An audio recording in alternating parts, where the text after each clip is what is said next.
Okay, hello, Internet, whole Washington, Universal Healthcare Movement. My name is Andre Stackhouse. I'm the Executive Director of Whole Washington, and this is the presentation that I gave at our January 2025 All Hands meeting. The sort of informal slogan I've been working with is now is the time, Washington is the place. The purpose of this presentation is to really set some context that will orient our work over the next year. So I actually start with looking back on the last year, because it's been a bit crazy out there. You may have noticed there was an assassination attempt on former President Donald Trump, and then he was elected president. And so for us, this means that we don't know what will happen, but we are not expecting federal support on building universal health care, and in fact, may even encounter some opposition to the steps that we're trying to take. And then there was the successful assassination of the CEO of United Healthcare. I think the through line on all of this is that there is growing desperation and violence in this country, and we really see it as on us to provide a peaceful and political pathway out of this, and that is part of what universal healthcare means to us.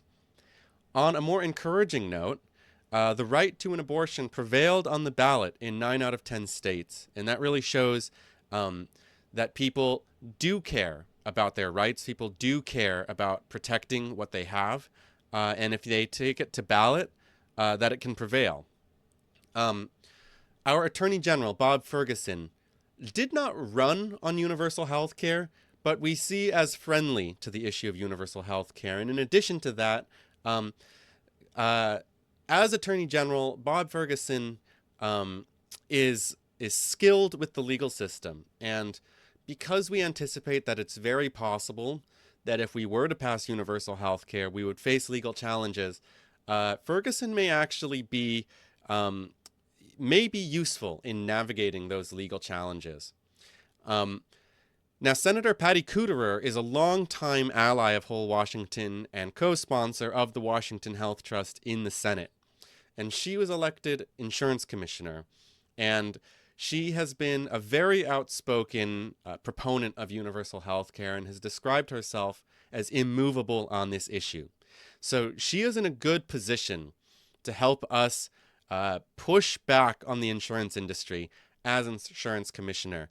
And so with these two people elected into office, we really see it as a good moment to make use of them while they are in these influential positions.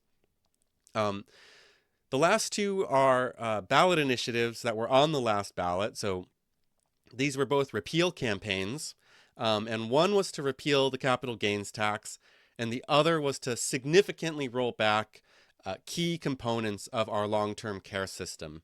And both of these initiatives failed. And we see this as important to our work because the Washington Health Trust is funded in part through capital gains, and as a universal health care program, includes long-term care. And so whatever flaws that we can agree are in our tax code, whatever shortcomings there may be of the long-term care system, we prefer to build on the foundation that they lay down rather than start from scratch. And so the more that we can pass towards universal health care, the easier our final push will be to get it over the finish line. Okay, so a lot of folks seeing this may not be familiar with Whole Washington. So we are a 501c4 political nonprofit. We are the authors of a landmark and nation-leading universal healthcare proposal, statewide universal healthcare proposal called the Washington Health Trust. We have the only universal healthcare bill in the legislature. We are also the largest universal healthcare group in Washington. That's by volunteers, by size of email list, by social media following. And we really see this as something that we have built through grassroots organizing, by being out there in the community, by gathering signatures, and we're very proud of our growth. We are also the only universal healthcare group in Washington that is actively building towards a ballot initiative campaign. Um, so there are many groups out there that are doing very good work, that have very smart people, but we're really the only ones pushing to take this to ballot, although many organizations have joined us in our efforts. For folks who don't know me, my name's Andre Stackhouse. I'm the executive director of Whole Washington. I live in Seattle in the Green Lake neighborhood, and I really hope that you will see and treat me as a personal contact for the universal healthcare movement. So whether you're with Whole Washington or another group, or you're just getting involved and you don't know quite where to get started, feel free to get in touch with me. You can email me, andre@wholewashington.org, or you can use my cal.com link to set up a one-on-one. That's cal.com/CaptainStack. And you can just use my digital booking system to grab some time with me, and we will just get to know each other a little better, because it's very critical to our work from here that we build more personal connections, and that's really how we're going to build a bigger and more organized universal healthcare movement. So before we get into all the details of what we have going on this year, I think it's very useful to set a context through a brief history of the universal healthcare movement in Washington. A lot of people don't know that Washington actually came quite close to passing universal healthcare in 1993. So we were something of a charter state for the federal push for universal healthcare that came with the election of Bill Clinton. You may remember that Bill Clinton ran on universal health care. And so Washington set out to create a similar design to the universal health care proposal that was being pushed at the federal level. And it was signed into law as the Health Services Act in 1993. Now, those of you with good memories may know how the rest of this story goes. The national push never happened. And it really lost its steam when in 1995 there was a Republican takeover of Congress, sometimes called the Gingrich Revolution, and this proliferated down to states. So by 1995, most of the Health Services Act was repealed before it had ever been properly implemented, and there were a number of legal and political and economic challenges that they were still working through. Really, that work did continue, and Healthcare for All Washington created the Washington Health Security Trust. This was more of a single-payer healthcare system than the Health Services Act, and they took this to the ballot as a ballot initiative, but ultimately were unsuccessful. They continued their work and took it to the legislature and had it introduced, first in 2003, and every session through 2017. And I think very important to this story, it's originally introduced with financing. And over the years that they advocate for this in the legislature, they're convinced at one point that it's too controversial, too challenging, too confusing for the bill to include financing, and that it would be easier to pass the bill if they took the financing out, which they did. So certain versions of the Washington Health Security Trust over the years are introduced without financing. But by 2017, they're told, actually, this bill is too big. It does too much. Really, you should stop pushing a single-payer bill and instead work with us to build a universal healthcare commission, which can truly design a bill and a pathway to implementation. And so they stop pushing the bill in the legislature. And this is right around the time that Whole Washington is formed. So Whole Washington is formed around 2017 as part of the, it's sort of a continuation of the Bernie Sanders movement. Bernie did very well in Washington. Medicare for All was the sort of crown jewel of his campaign. And so Whole Washington is really founded on the ballot initiative and wants to take universal health care to the ballot. And so they create the Washington Health Trust, which is actually based on the Washington Health Security Trust. Importantly, we work with economists to run financial analysis and design a new financing plan and run Initiative 1600, and collect maybe about a third of the signatures we need, which is about 120,000 signatures, but are unable to make the ballot. So we work with Senator Bob Hasagawa to introduce it into the Senate as Senate Bill 5222. Now, in 2021, Senate Bill 5399 is signed into law and creates that Universal Healthcare Commission. So this really becomes the pathway of Healthcare for All Washington. By the way, Healthcare for All Washington still exists. They're an ally of ours. We are in a coalition together. But their advocacy really goes towards the Universal Healthcare Commission. Whole Washington continues to work towards ballot initiatives and reintroduces bills as well. So we reintroduce every 2 years with a new bill number. That's how it works in Washington's legislature. And so Senate Bill 5204 is the next version. It gets more co-sponsors, so it doesn't really get any further. It doesn't get a hearing in the Senate Healthcare Committee. It doesn't get introduced into the House. We also run I-1362, and the unfortunate thing is that this ballot initiative is filed with COVID just on the horizon and is canceled just weeks into the campaign. Really fails to get off the ground. By 2022, we try it again. We reintroduce the bill as Senate Bill 5335, and we also run I-1471. That's really when I get involved in Whole Washington in more of a leadership position. So I'm the campaign director of I-1471.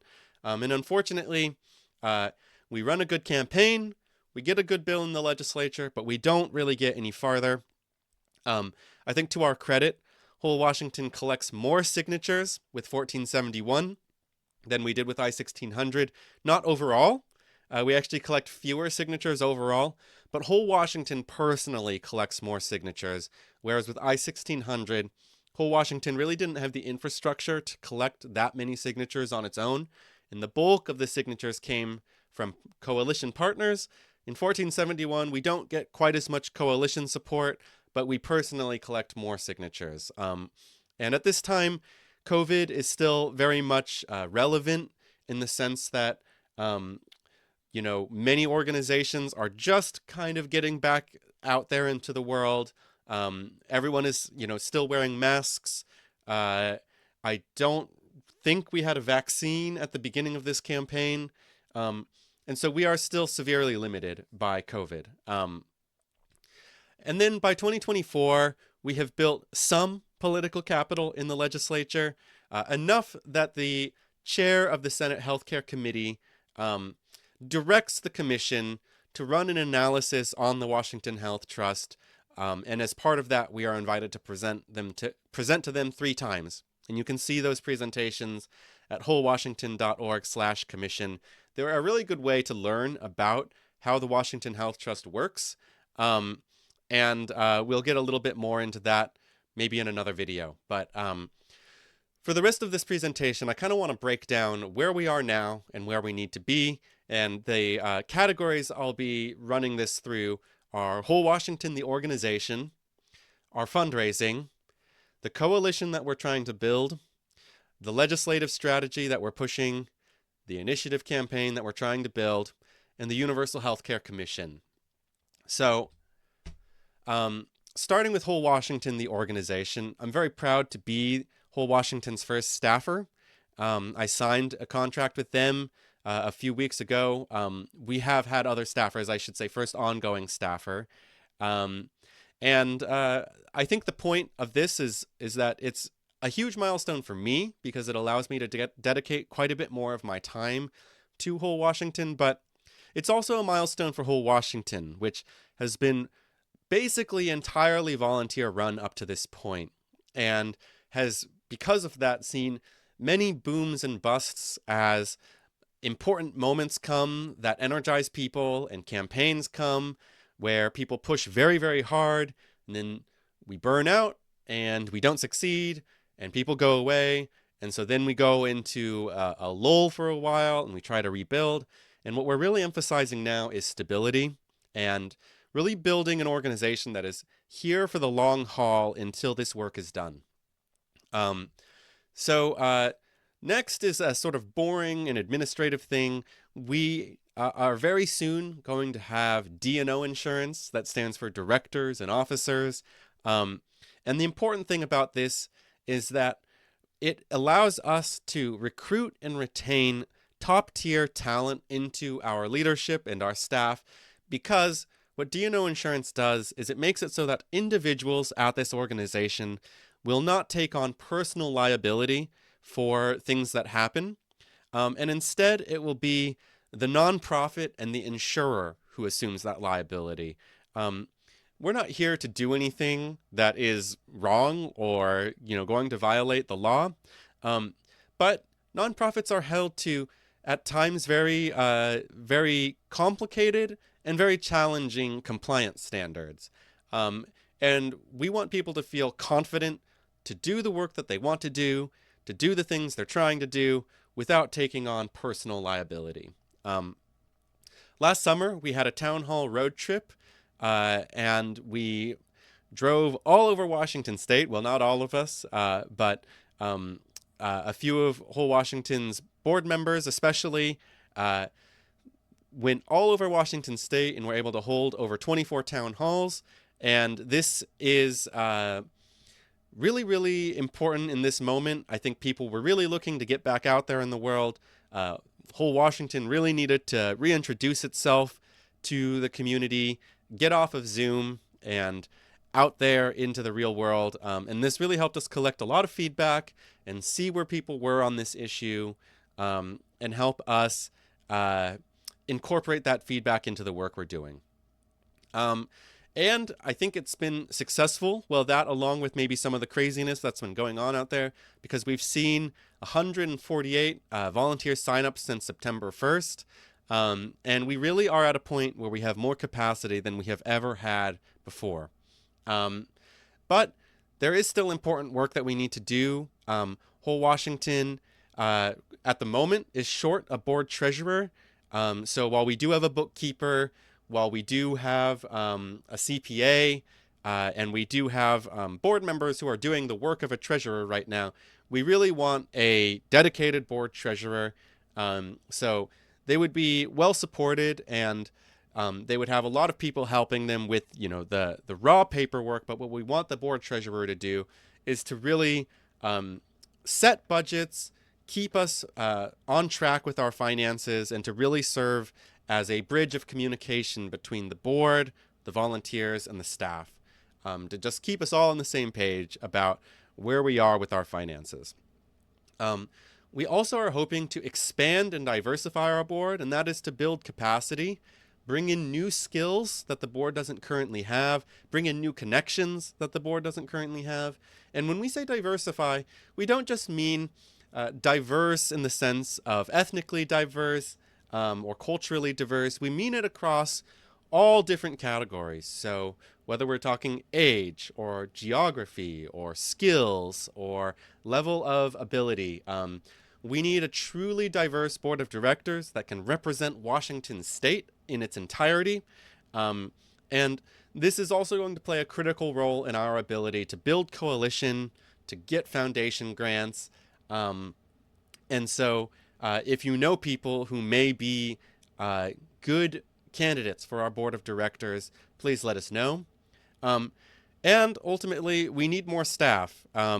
There's a lot of work that volunteers can do, but it's really going to be on staff to keep the organization accountable, to keep things going forward steadily, and to provide support that volunteers ultimately need. Many of our volunteers, including our board of directors, have full-time jobs, and are doing this purely, in the time that they have left. They have families, and so staff is really what fills in those gaps. Okay, so let's talk about fundraising, and starting with the fact that we've seen a donation bump. So we had 94 individual contributors in December. It had an average donation size of $46, and we raised over $4,300. 73% of that came from one-time donations, 27% from recurring donations. That's just about $1,200 in recurring monthly donations. And just to say again, this is a bump for us. We have a gala for universal healthcare that we are planning for May 17th, and we're really hoping to bring in some large donors as well as organizational sponsors with a goal of bringing in at least 100K. So this would really bring us to the next level. It is the first gala that we've ever done like this. And so if this gala is successful, that will really help us get to the next level of fundraising where we need to be. We're also applying for foundation grants, and this may take some time still. Some of the grants that we have begun discussions on are on the level of $50,000 or so. So this is big money for us. But again, this requires us to build a real relationship over time with some of these organizations. And there are certain things that they are looking for. But the more stability, the more infrastructure, the more of a strategic plan we can show, the better candidates we are for grants of this kind. Okay, so now where do we need to be? And I must emphasize now that these numbers are estimates. I think they need to go through additional vetting. But we'll show you a little bit about how we came to these numbers. So there's kind of three major questions when it comes to fundraising. Where do we need to be in order to launch an initiative? Where do we need to be in order to make the ballot? And where do we need to be in order to win on a statewide ballot? And right now we're estimating about $200,000 in order to launch an initiative. That would already be a larger budget than any of our initiative campaigns have had in the past. In order to make the ballot, closer to $1 million, and some amount of this would go towards paid signature gatherers, which we have also never had before. And then in order to win, this is a statewide ballot. You can compare it to, say, running for governor or Senate, and we estimate upwards of $15 to $20 million. And I'll show you. There were 4 statewide initiatives on the last ballot. Now, I think it is worth pointing out that these initiatives were put on the ballot by big money, by more of the what we'll call the opposition party in Washington. So these were really backed by the Republican Party. Washington is a Democratic state. So while the yes campaigns were really the sort of Republican money and campaign that was pushing these, the no campaigns were the ones that tended to win. So 3 out of 4 of these, the no campaign won. You can see that they all raised between $6 and the highest one at nearly $23 million. And that money did not always win on the ballot. And in some cases, yes outraised no. In other cases, no outraised yes. I think that if whole Washington were to be on the ballot, we would not be quite like any of these because we would be the yes campaign and we would be backed by more of the Democratic, liberal, progressive wing of Washington state. And that probably works to our advantage. But the closest one of these was I-2066, in which the yes campaign won 52 to 48. And you can see that the yes campaign outraised the no campaign about 3 to 1, 17.5 million to 6 million. So this really sets the range of what we see as necessary to winning on the ballot. Now, one thing that I'll point out is that by far most of this money will be spent on the Get Out the Vote campaign and will even be raised after we make the ballot. It's a little bit, we need to look a little bit deeper into this to see how much it really costs to get these on the ballot in the first place. And these were also mostly funded, these mostly got on the ballot through paid canvassers. And a large part of our signatures would likely be collected by volunteers. But we also will need paid canvassers. And what we expect is that if we are able to make the ballot, a significant larger amount of Washington's kind of political and philanthropic class will be interested in donating. So while right now, many of these donors are not as interested in donating to signature gathering, once it's on the ballot, they will be very interested in donating to the outcome of that campaign. Okay, so let's talk about our coalition. Whole Washington has many organizations who have endorsed us, but we are now members of a large coalition called Healthcare is a Human Right. It has been established for some time now, and it is a very vibrant coalition. So there are 44 sponsor organizations, which now includes Whole Washington. And those sponsors get to vote on their steering committee. There are 20 allied organizations, which are allies to the cause of universal health care, but they are not voting members on the committee. And I think it's worth pointing out that this coalition includes a number of labor organizations, and that is very, very important. I'll talk about this, more, but we do need labor support for this. And more than labor support, we really need to make sure that labor is comfortable enough with this that they will not come out in opposition to it. We cannot win a fight with labor. Not only does labor have a significant number of resources, but the people of Washington respect labor. The media will side with labor. We need labor to support this in order to win. We are on Healthcare as a Human Rights 2025 legislative agenda, and that means that we'll have their support in lobbying the legislature this session. And our endorsements continue to grow. We got 2 just this week. But where we need to be, as I say, we need labor support. We need to make sure that this policy is written in such a way that it is labor friendly. We happen to think that it is. We have done our best to consult with union members in our network and to understand the needs of labor and to write something that is not threatening to labor's healthcare plans, which they have bargained very hard for, and do not want to see threatened by universal healthcare. In some cases, these unions are they are national organizations. They may have multi-state funds, and so they have concerns about the way that universal healthcare may impact their plans. Now, again, we do not think that universal health care is threatening to labor. In fact, we think it's very pro-labor and pro-worker in the sense that it allows a worker to, for instance, leave a bad employment situation without worrying about losing their health care. We don't think that it is appropriate for a worker's boss to be able to determine whether or not this person can see a doctor. If you're fired, it means that you may suddenly be unable to fill your prescriptions.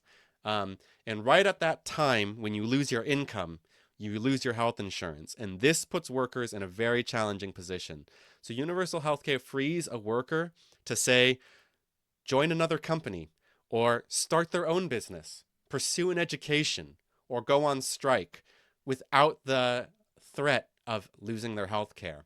But it's very critical that labor feels included, and it can be very difficult to get to the bargaining table with labor, and that's really what we need to do.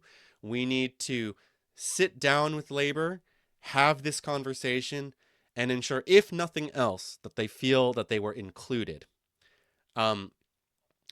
Next, we need to continue to grow and mobilize our coalition, and it's a huge accomplishment that we are in healthcare as a human right.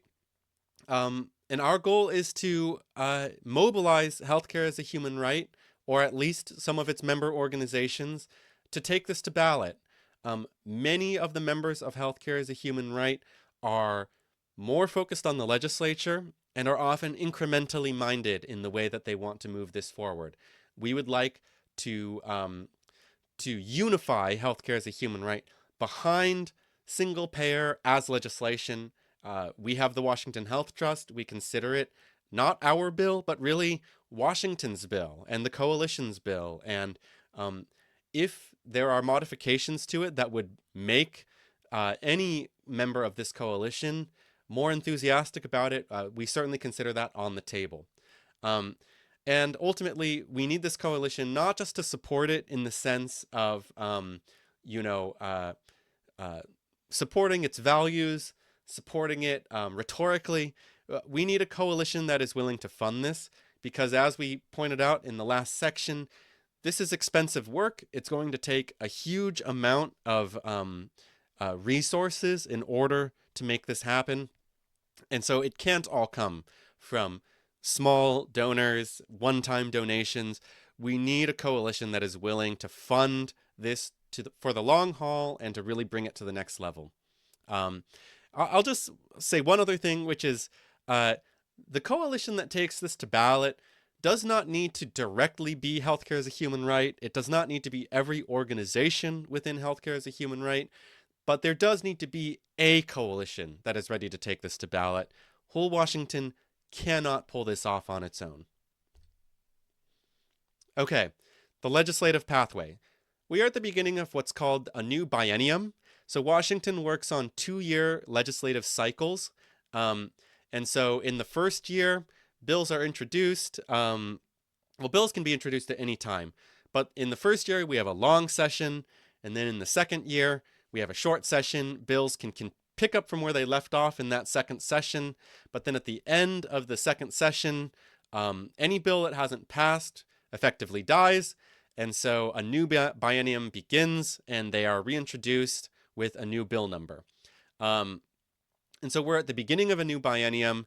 It starts on January 13th. It goes to April 27th. We are having a legislative outreach day in Olympia on January 13th, where we're going to be pushing for more co-sponsors. You can join us for that. But we are very proud that we're reintroducing the Washington Health Trust into the Senate. It is new and improved with some really, really great modifications over Senate Bill 5335. We may be able to go over that in another video. But it's going to be active for the next 2 years. We have been told by the chair of the Senate Healthcare Committee, that's Annette Cleveland, that it is unlikely to get a hearing this session. I will say that in my opinion, it is possible. I think that if this request comes from our coalition, if this request comes from labor, if it is made firmly but respectfully, I do think it is possible that we are given a hearing, but certainly the chair of the committee has expressed some reservations about it. And part of that is that it does not really have the votes. So we don't know how many co-sponsors will have this session, but we've never had more than 7.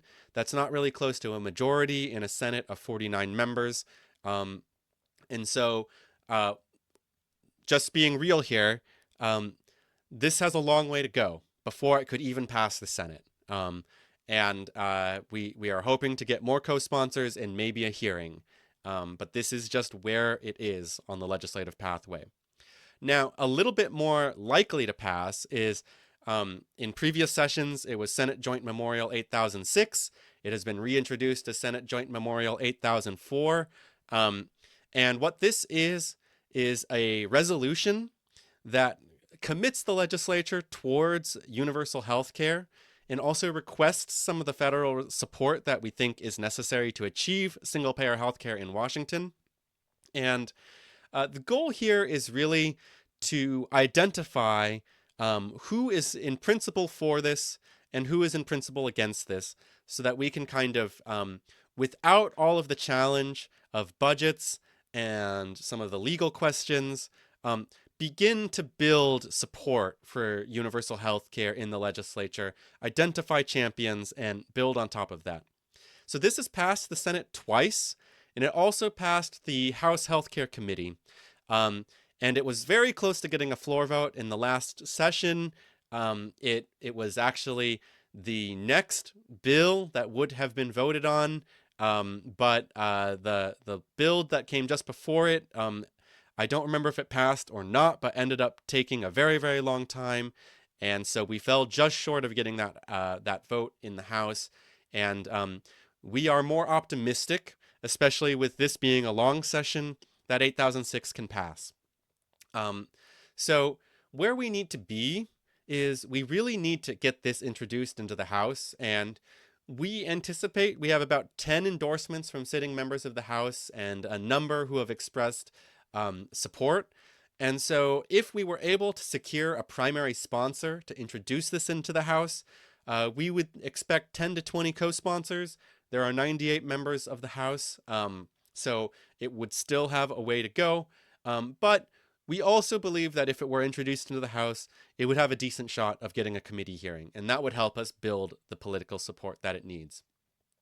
Now, when it comes to Joint Memorial 8004, we consider this a must pass for this year.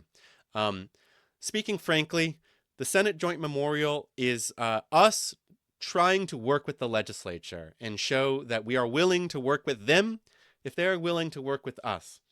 But this already died in the last 2 sessions, okay? And the only reason we're ever given is that they didn't have enough time. And so this is the beginning of a new long session. If it doesn't pass this year, then next year is even shorter. And then if it doesn't pass the year after that, then it needs to be reintroduced and start all over, which means that, the thing about this is, every new biennium, this has to start all over. It has to go through the Senate again, right? We cannot accept that. So if Joint Memorial 8004 isn't passing this year, it puts into serious question how much we can expect from the legislature and how worth our time it is to even work with the legislature. But focusing on what we can do, we do have a bill in the Senate, well, 2, I guess. And so please contact your senator. Please contact your representatives. Let's get more co-sponsors. And if you CC your email or forward to andre@wholewashington.org and you get that meeting set up with your senator or representative, I can join you, or somebody from Whole Washington leadership can join you, and we can really make this a clear and firm ask, and get a sense of where these people are on these bills. And if we do that, we can build on the support that we have. Okay, so talking about the ballot initiative, we've run it 3 times before. They get close to 100,000 signatures each time. Some of them get more than others, but it takes about 400,000 signatures. Actually, it might have been good to get a little bit more than that, maybe closer to 450,000. But the good news is that actually the signature threshold has lowered. It's based on the turnout for the last election for governor, so turnout was a little bit lower. So we may be able to get by with fewer signatures, but we're still talking about growing by about 4 times, which is significant. Since we don't have an active initiative campaign right now, what we do have is a Pledge to Sign campaign. And so what's good about the Pledge to Sign campaign is that we can collect these pledges in perpetuity, year over year, whereas every time we don't make the ballot with our signatures, we have to start over from 0. We can also collect pledges digitally. We have to collect our signatures for the initiative in person, with ink, on paper. Pledge to Sign can be done online at wholewashington.org/pledge. So you can post it to your Facebook, you can send it to your mailing list, you can do it on a phone. And so this really makes it easier for us to achieve higher volume than we can with wet signatures.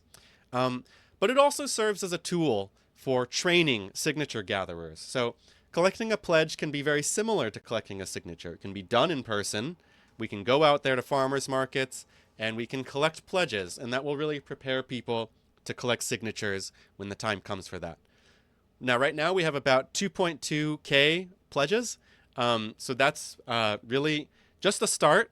So let's grow from there. We're also building our email list. That's one thing that collecting pledges does, is it does build our email list up further. And right now we have about 20,000 people on our email list. And so that may seem quite short of where we need to be compared to 400,000 signatures.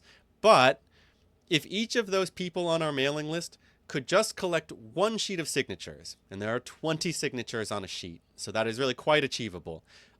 that would actually be enough for us to make the ballot. So we do have a lot of people, and this is a matter of training and mobilization. So where do we need to be? And the first thing I want to emphasize is that our next initiative campaign must be successful. Our previous campaigns have helped us grow, and Whole Washington was really, founded on a dream and a prayer, and that has carried us forward through many, many unstable moments and huge challenges.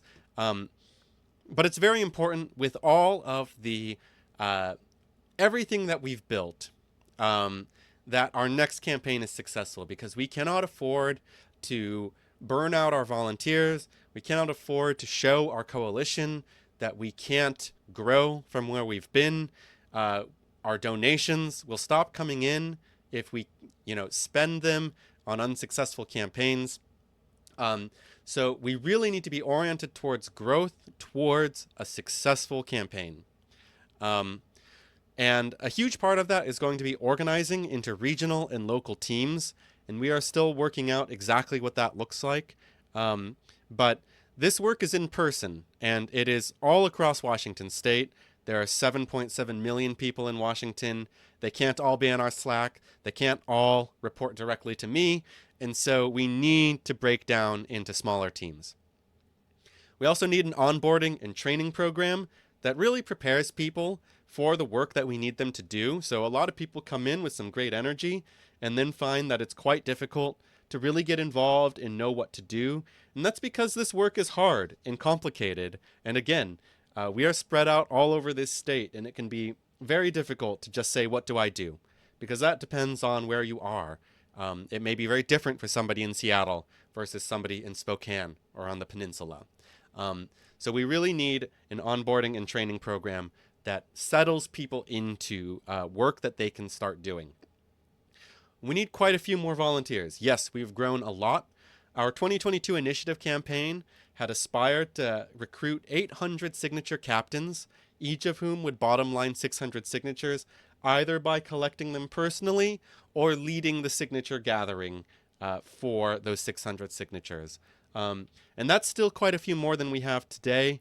And this ended up being quite a challenge that we fell short of. So we maybe had as many as 150 people out there working on this, but I think we fell short of 800 signature captains. And the onboarding and training is going to be a very critical component to making something like this happen. So right now, what we're really asking people is to help us hit 50,000 pledges, okay? And that is a stepping stone to where we need to be. And the sooner we are able to hit 50,000 pledges, the sooner we can move on to the next steps. So again, wholewashington.org/pledge. This is going to be a major theme of this year, building our pledges up so that we can build towards that next initiative campaign. Okay, and then the Universal Healthcare Commission. We were able to present to them 3 times last year. And again, you can watch that at wholewashington.org/commission. And I think we represented ourselves very, very well and made very persuasive arguments. And I can say that I do believe we have allies on this commission, although there are also people on this commission who seem to be pushing towards something very different that to us doesn't even necessarily sound like universal health care. They did publish an analysis report. And this report identified no points of misalignment, which is a wonderful start. However, there were a number of categories in which they did not identify alignment. They didn't identify misalignment because they themselves have not really made decisions on where they are about these things. So in this sense, we considered the report incomplete. The other thing about the report is that it was published after 5335 was formally dead in the legislature. So we again worked with Healthcare Committee Chair Senator Cleveland to instruct them to run additional analysis on the newest version of the bill. So we want them to update their analysis to be towards the latest version of the Washington Health Trust, and we really hope that it will come out while the bill still exists so that we can use that report to to build support in the legislature. Many legislators will ask us, well, what does the Universal Healthcare Commission think? And we need a complete report in order to answer that question. There are also some new openings on this commission, and we may be able to get some of our people on there. And that may help us keep this commission accountable and move them forward on their deliverables. The Universal Healthcare Commission needs deadlines and deliverables. Right now, their only deadline is November, and their only deliverable is an annual report to the legislature. The commission is a permanent commission, which means that they can keep doing this work as long as it takes, but it also kind of takes the pressure off of them to deliver much. And so the good news is there is at least some sense that legislators are working towards a bill that would give them deadlines and deliverables, and we'll have hopefully some updates on that soon. But maybe a bill like that can hold this commission more accountable to its stated goals. As I said earlier, they need to provide us a complete analysis of the Washington Health Trust while it's still active in session. They need to make stronger and clearer legislative recommendations. If you read some of these reports, it often comes off as like, here's what we did last year. Here's a summary of our work.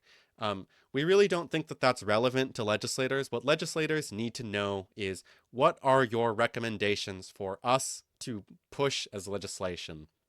And last but not least, they really need to finish their universal healthcare system design. They need to begin to paint a clear picture of, what does universal healthcare look like for Washington, and how do we get there? So with that, I hope that gives you some context and grounding on where the universal healthcare is in 2025, where Whole Washington is in 2025, what we might work on in this next year. And I know that this is a recording, so you can't ask me a question right now, but if you're on our Slack or if you're on YouTube, you can leave a comment or post a message, reach out to us on social media. You can email me, andre@wholewashington.org, and we will do our best to answer your questions and hopefully get you involved in this movement. So thank you very much. Have a great rest of your day, and we'll see you out there. Happy New Year.